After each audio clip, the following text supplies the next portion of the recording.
Labutės. Šiandien kalbėsim su tamsiuoju pasauliu. Štai pabandysim su šitą kaladę iš žvaigždžių taro. Pabandysim pakalbėti su tamsiuoju pasauliu. Taigi, kad simbolizuoti tamsųjį pasauliu, iš čia ištrauksiu velnę, kad liktų jo o jis jau čia, šaunuolis, štai. Rasim velniuką, kad jis simbolizuotų mum, kad reiškia mes jį kviečiam į pokalbį. Taip, mes kviečiam tave į pokalbį, pasakyk mum visiems, tai bus patalpinta viešoje erdvėje, papasakok, ką mum reikia žinoti, galbūt bus perspėjimų, galbūt spėjimų, galbūt kažkokių įdomesnių užuomenų, ne? Galbūt tai bus tiesioginis tekstas. Pasakyk tai, ką mums reikia žinoti va dabar. Ką mums reikia žinoti dabar. Pirma. Iliuzijos, ne? Pyktis. Taip. Ir čia velnias. Va, jis su mumis kalba. Viskas. Velnias su velniu, viskas gerai. Velnias išėjo, reiškia, kažkas iš tamsiųjų pasaulių pas mus, reiškia, atėjo ir dabar su mumis kalbės. Taip. Ir tu čia? Taip. Reiškia, taip. Labai pyksta, kai sakoma netiesa į viešąją erdvę. Labai pyksta. Reiškia, dabar viešoje erdvėje apskritai yra labai daug liejama pykčio, liejama agresijos, ne? Ir visi laimingi, visiems viskas tinka, viskas patinka, labai daug melo, labai daug apgaulės, labai daug netiesos yra sakoma apskritai viešoje erdvėje. Tai gerai, tvarkoj.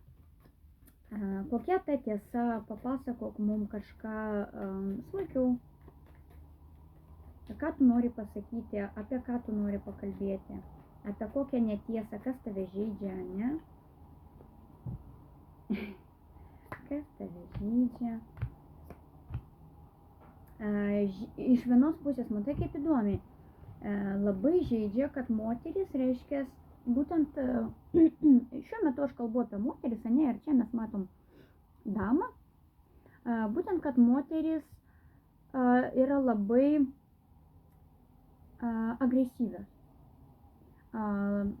Jos turėtų saugoti santykius, jos turėtų švelniai elgtis, ne, visada rasti kažkokią tai kompromisą, visada eiti prie kompromiso. Bet dėja labai moteris yra pasidariusios labai agresyvios. Ir ką tu nori to pasakyti?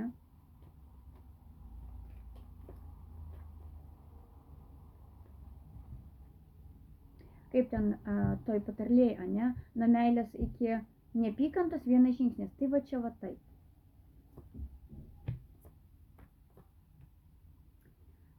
Taip, žmonės pasidarė magas. Žmonės, reiškia, domina tik, jie nemoka išeiti iš ciklo. Jie sukasi tam pačiam rate, jie būtų faina, jeigu jie iš vienos pusės reaguotų į jausmus, ne, nes jausmai niekada nepaveda. Tai, kas yra mumise tikra, mes turim suprasti, ką jaučiam. Mes į save iš vis nežiūrim. Nei ką jie jaučia, nei ką mums skauda, nei ką mes galvojam, viską kažkaip pro šoną. Vat, kadangi mes savęs nevertinam, tai gaunasi mes nevertinam ir šeimos, mes nevertinam aplinkinių, ne? Iš ten visą tai ir kyla.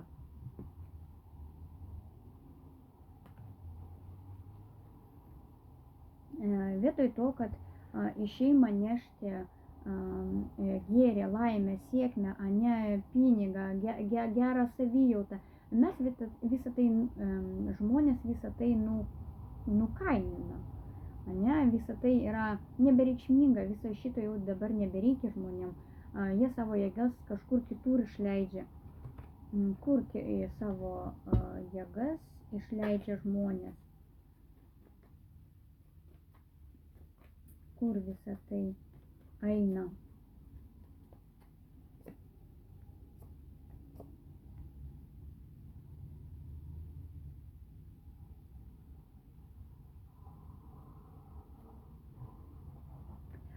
Dabar sako, visos magijos bus uždarytos.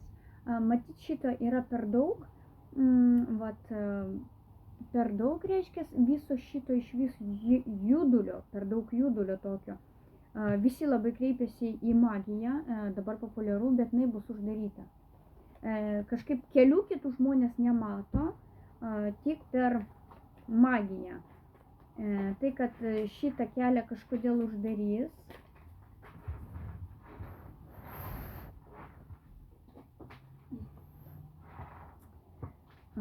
Taip. Galbūt tai yra paprastesnis variantas, ane, kur mes galim kažką gauti, ane.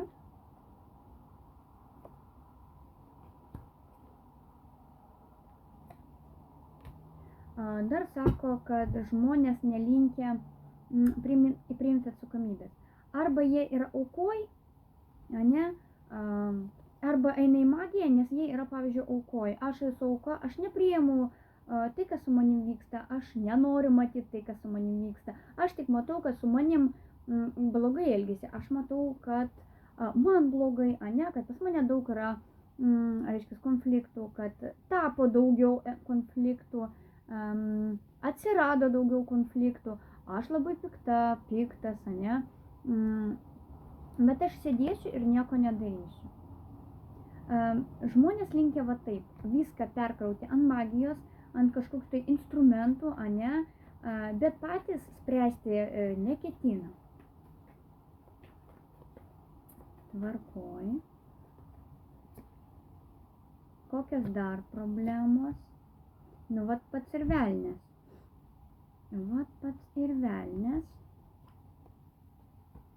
Štai. Ką jis nori pasakyti? Kad visų pirma reikia žmonėm ramybės. Ramybės, stabilumo ir atsakomybės. Labai neatsakingi žmonės, labai nėra to vienodumo, pastovumo nebėra. Reikia tokio, žinai, idilės. O kad tą idilę pasiekti, reikia nusiraminimo. Žmonės dabar labai neramus, labai agresyvus, labai tokie nekontaktiški, ne, pasidarė. Galbūt tai daugiau netgi susiję per patį velnę, ne, per pačias pagundas. Ne. Kažkas vartoja, kažkas, reiškia, tai kaip charakteris jau tampa, ne, agresyvumas. Kažkas mėgsta labai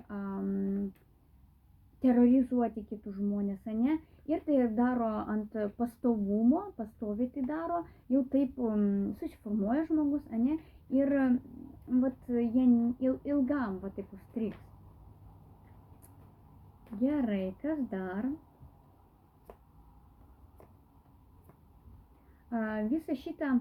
Visa tai yra tik apgaulė. Visa tai yra netikra. Reikia ieškoti tikrumo. Šitą visą, kaip gražiai kortos susidėjo, šitą visą laikas pabaigti. Taip, bus sunku, yra sunku ir nebus taip, kad viskas lengva, bet laikas su šituo pabaigti. Laikas judėti į priekį, o nestovėti vienoj vietoj ir suprasti, kur tu nori judėti. Nes kitaip tiesiog taip ir suksi šitam kažkokiam tai nesveikam rate, kažkokiam tai, nes pagrindas yra nepriimti atsakomybės. Taip? Kažkas ją perima atsakomybę, perima kitų atsakomybę, ne savo, ne? Ir gaunasi taip, kad tempia už 10 žmonių daugiau. Taip, reikia su šituo pabaigti. Reikia iš čia išeiti. Tvarkoj. Ką dar nori mums pasakyti?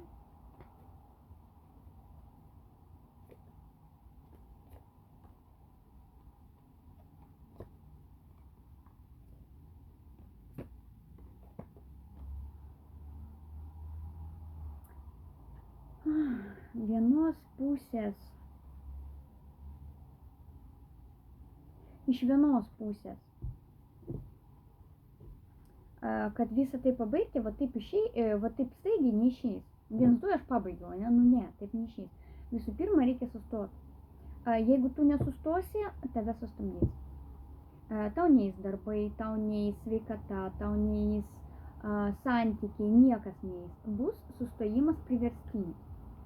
Nes dabar žmonės jau labai stipriai įsijautė, labai stipriai žiauriai daug negatyvo. Reiškia, reikia matyti geruosius dalykus, ane, reikia matyti švarą. Švarą kalboje, švarą sieloje, švarą mintyse. Ant kiek yra švarios ar nešvarios mintis. Vis tik mintis tai yra mūsų toks gana smulkus pasaulis, ne? Mes nežinom, iš kur ateina mintis, kodėl jos ateina, kam jos skirtos, mes jas priemam kaip savo mintis, ne? O vis tik mintis tai yra, dauguma yra ne mūsų. Dauguma tai yra kažkur ten už mūsų, kažkaip mums duoda ne, tas mintis ir jos dažniausiai būna ne kokios tos mintis. Tai vat reikia išlaikyti švarą minčių. Reikia suprasti, kas tavo ir kas ne. Jeigu tu šiandien atsikėlei su muzika galvoje, bet prieš tai niekada neturėjai muzikos, ta prasme, muzika net tavęs netraukia, o šiandien galvoje skamba kažkokia tai daina ir nuo pačio atsikėlimo. Kas tau ją atsiuntė? Kodėl? Net tos dainos, pavyzdžiui, tu net neklausai, ne? Vat jinai kažkaip tau atsirado. Tai yra ne tavo mintis. Tau kažkas ją įdegė. Kokiu tikslu? Reikia žiūrėti, paklausyk tą visą dainą, supras, gal ten tau yra kažkokias tai užuomenos, ne? Įsiklausyk į tą dainą, galbūt jinai tau sukels kažkokius prisiminimus, mintys ar dar kažką. Reikia žmonėm neagresyvaut vieni prieš kitus, ne? O atvirkščiai reikia stabilumo, reikia šilumos, reikia atvirumo, reikia pozityvo, ne? Reikia laikytis šeimos tradicijų, šeimos vertybių, šeimos šilumos. Dabar žmonės linkę labai skirtis, ne? Vieni su kitais kariauti, vieni su kitais priekaištauti, ne? Bet tai yra neteisinga, nes net matot tamsioji pusė, reiškia, irgi kalba apie tai, kad reikia laikytis šilumos, šeiminiškumo. Tada viskas turėtų būti gerai pačioj šeimoje, ne? Ir priteklius, ir pinigėlis ateinantis, ne? Ir bendradarbiavimas, bendravimas, ne? Visi norės su tavim bendrauti, jeigu tu būsi šiltas, jaukus, besišypsantis, ne? Neparodantis vien tik savo, kaip man yra blogai, užvedantis kitus ant teisingo kelio, ne? Padedantis. Visada pozityvus. Labai yra smagu matyti žmogų, kuris ateina, tebūnie taip į darbą, ne? Ir visada pozityviai nusiteikęs. Lia, kaip smagu, nesvarbu, kad už langų lyja lietus, bet šiandien oras yra nuostabus, visi šypsosi. Na, va tokie žmonės, jie kažkokie atrodo, kad ir trumpam pabūnė su juo, vis tiek atrodo, o vau, kaip tu sugebi šitaip išeiti iš konteksto, ne? Ir pozityviai nusiteikti, nors už lango šalta, žiema, tarkim, lyja, sninga, ne, galbūt griaudžia, bet tu tame matai, vau, kaip tu taip sugebi, tai yra nuostabu, ne? Taip žmogus ir turėtų reaguoti, kuo pozityviau. Kažkaip kortos krenta šiandien. Taip, ar tuom Dar reikia labai daug mokintis, reikia ieškoti išminties, vidinės išminties, išorinės išminties, lankys įvairiausius kursus, galbūt kažkam tai labai stipriai padės, kažkam reikia tikėjimo, banalaus tikėjimo, galbūt vieni vaikšto į bažnyčią, į pas juos tikėjimas yra vienoks, kiti eina į kažkokias paskaitas, pas juos irgi tikėjimas yra kitoks, jie tiki, pavyzdžiui, psichologiją, kiti ten psichologija netiki, kiti tiki astrologiją, vieni, reiškia, tiki kažkokiu tai judaizmu, kiti ten simbolizmu, kiti demonizmu, reiškia, kažkam labai reikia atrasti save iš naujo. Kažkam reikia dėl sveikatos, o kažkas gydysis būtent per tai, per kažkokį tai naują šaką. Kažkas mokinsis šito, apskritai kaip gydyti, galbūt žolytėmis, galbūt aliejais, galbūt eteriniai aliejai kažkokie, į procesą jais, galbūt, kas čia dar galėtų būti, kokias tai grybai, dabar tie irgi populiarių tapo su mikrodozingais, galbūt kažkokias tai medžio žievelės, ar ten medžio šaknis, gali būti kažkoks tai procesas, kurį pradėsit per gydymą. Galbūt kažkam reikia nuvažiuoti, kalbant apie Lietuvą, kažkur nuvažiuoti į Druskininkus pasigydyti, reikia gydyti savo sielą. Nuo to viso purvo reikia suprasti, kas tau nereikalinga, atmesti tai, kas tau nereikalinga, nes kitaip labai stipriai galima susirgti. Dabar labai populiaru yra burti kortomis ir būrė visi, kas netingi, visi viską išmano, visi viską moka, viskas yra super. Bet atsirado momentas, jis ko gero buvo visada, bet kažkaip anksčiau jo prisilaikydavo, taisyklių pačių prisilaikydavo. Dabar taisyklių niekas nesilaiko, jų nėra, darom ką norim ir tokiu būdu ir ateina chaosas. Chaosas tiek tų būrėjų gyvenime ir tiek kas pas jį būrėsi. Kodėl? Todėl, kad damos, tarkim aš paimsiu damas, kurios įsigyja kortas, jis labai stipriai žiūri savo. Kiekvieną vos nesekundę viską savo.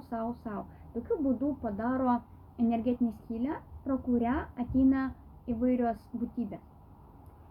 Ir jos tada jau diktuoja savo taisyklės. Deja, šito pastebėti yra labai sunku, todėl kad įsijaučiam, kad mes viską žinom, viską mokam, viską reguliuojam, o iš tikrųjų ne jūs reguliuojat. Iš tikrųjų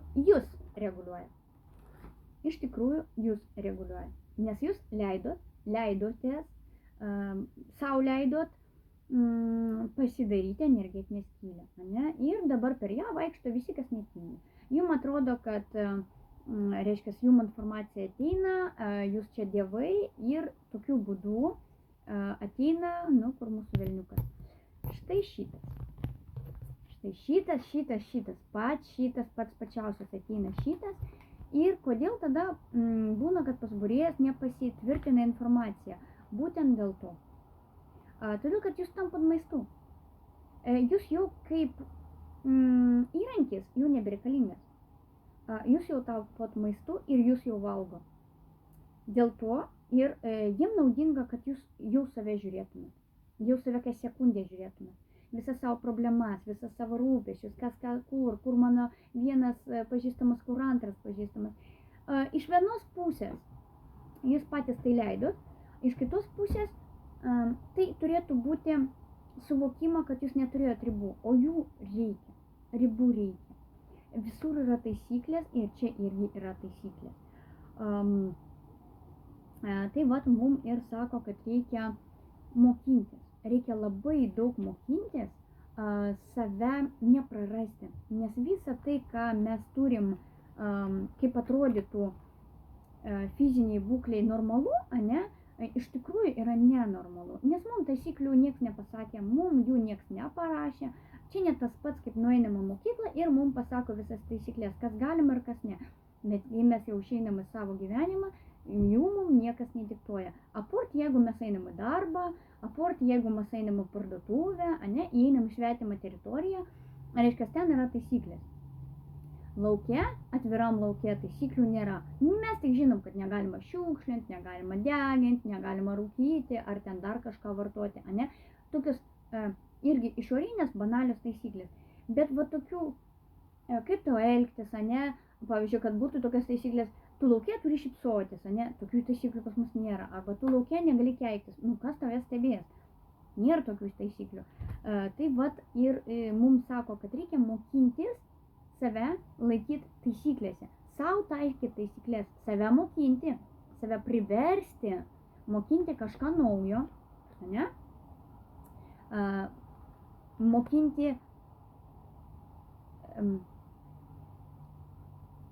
dėti savo ribas, bet ir dėti savo tikslą. Pavyzdžiui, reiškia, nori išmokti žolininkystę, bet šiaip žolės man nelabai patinka, bet būtų įdomu pasimokinti, kas tai yra. Ane? Žolės atsiverti tam kokią nors knygą, ane? Žolės ir žolės, nu nieko ypatingo, nu tiesiog žolės. Pamiršk tas žolės. Nusipirk. Nusipirk žolės, kokias ten čiubrelis, ten, kas ten dar, ramunėlė, nu pradėkim nuo paprastų, ane? Jas nusipirk, pasigamink aliejuką. Tai yra labai paprasta, užpilti aliejų, ten linais, ane? Linus užpilti aliejum, ane? Pastatyti jį, tegu jis pabūna ten kiek ten mėnesį, ane?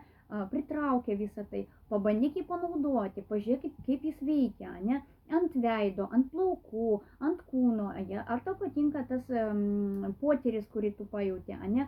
Pabandyk kokias eglės šakas užmirkyti aliejuje, pažiūrėk, ar jis tau tinka, ar jis turi kvapą, ar tau tas kvapas patinka, ar ten spalva tau patinka, pažiūrėk, jis jau visai kitoks, ane? Pabandyk ten užpilti gvazdikėlį kokią aliejum, pažiūrėk, kas gaunasi iš to, koks kvapas, galbūt dadėti eterinio aliejus, ane? Kaip viskas kinta. Vieną turėti vieną knygą ir tiesiog ją skaityti nesuprantant, ir nereikia ten nieko suprasti. Daryk visą tai ant praktikos. Tai vat, ką mums ir sako. Mokinkis iš to, kad tu gali turėti rankose. Supranti?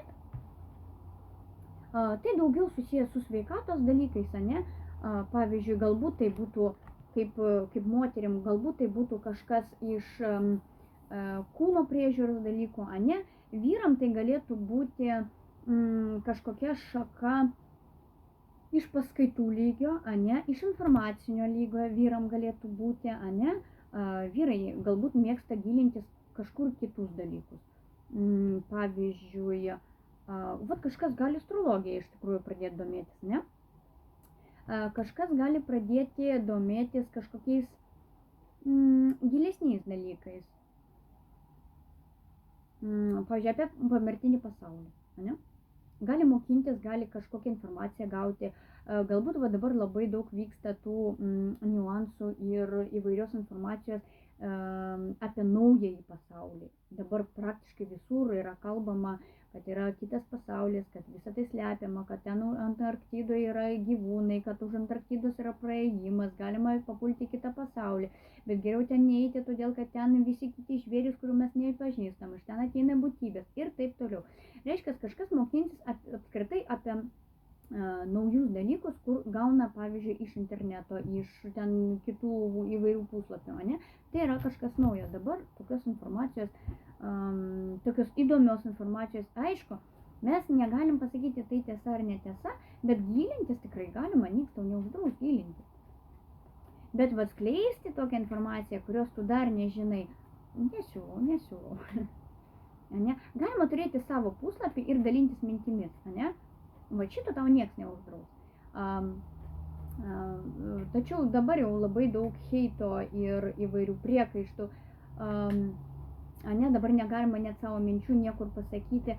Galima mokintis kažkur kitur, kažkaip kitaip, kažkokiu kitokiu būdu, ane?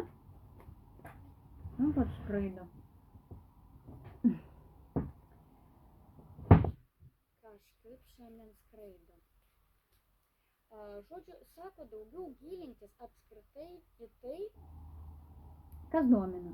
į tai, kas yra svarbu, į tai, kas tave atvertų, kas tau netgi patinka iš vienos pusės, iš kitos pusės niekada nepagalvotum, kad būtent tai tau patiks, kad būtent apie tai tu domiesies. Pavyzdžiui, kaip gaminasi enterinis aliejus. Gyvenime nebūtum pagalvojęs, kad tu šituo domiesies, ne? Tvarkoj. Po to, pavyzdžiui, sveikatos klausimais. Galbūt kažkas iš tikrųjų pradės gydymo procesą, ne, ir domėsis, kaip nugalėti vėžį, ne. Galbūt kažkas susidurs su sunkia liga ir realiai domėsis. Pavyzdžiui, kaip naujų atradimų, dabar irgi mačiau, kad pavyzdžiui vėžį nugalėti, tai reikia pabadauti, ten yra procesas, kaip reikia teisingai badauti ir reiškia, reikia naudoti tokį momentą, kaip maudytis eketėj. Sako padeda, ne? Tai vat, galbūt kažkas bandys naujas metodikas ant savęs arba ant klientų, ne? Taikys įvairius tokius vat, procesas, patarinės klientam, ne? Vykdys įvairias praktikas ant klientų. Tai vat, kas tai darys, tai vat yra palaima, kas pradės visą tai vykdyti įvairias būdais,